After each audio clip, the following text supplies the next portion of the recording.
भूकंप है बोली कहउछन। बर्तमान देखो जहाँ अवस्था जे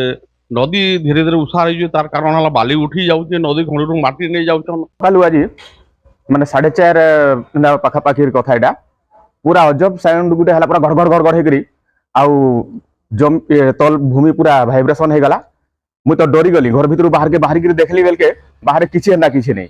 आउ जिते रास्ता आड़े बुली बाहरली सब आड़े गोटे चर्चा जे इटा भूमिकंप होइछे एंता हैला लोक पूरा गोटे लोक मन भीतर पूरा डरते पशि जाइछे नुआ जिनिस हैला आमे एंता जिनिस केबे फील नहीं करथे बोले समस्त कहा कोइ होउछन। बो ना ऋणगोपाल साहू तो सकाल 4:40 रु 4:45 भितर गोटे जोर भाइब्रेट है जेनटा कि कबाट मान धड़ धड़ होगा तो चौकी पड़लु शुलु समस्ते उठी पड़लु आउ माने यहाँ गोटे जनमानस लगी ठीक नहीं से माने जहाँ आभास मिलूँ गोटे जलवायु परिवर्तन माने सिम्पटम है यहाँ लगी माने आगे निहाती किसी पदक्षेप नबार जरूरी समस्त। बर्तमान देखो जहाँ अवस्था जे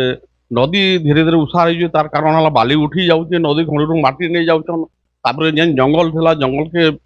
माने निजर माने स्वार्थ लगी ताके माने काटी दिउछन जंगल जंगल पदा कर दिया जाउची जेते जंगल पदा करा जाउचे सेति गछ जगाबार कथा हमें से गछ भी आमे लगे न पारबा जेनटा कि माने आपण देखुथिबे वर्षार किछि ग्यारंटी नहीं न जेन टाइम रे वर्षा हवा कथा से टाइम रे वर्षा न हबार न आ जतले वर्षा होचे एते जोर वर्षा होचे जे माने बहुत बड़ बढ़ी रो माने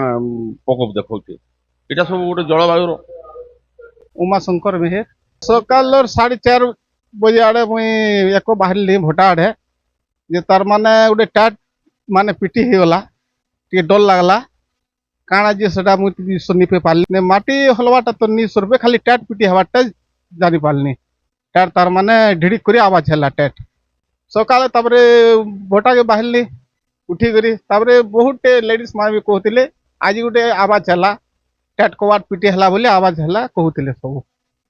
हाँ केते मैकना कहछन भूमिकंप हैला बोली कहछन डर तो लागबा एका परिस्थिति काण हवा जे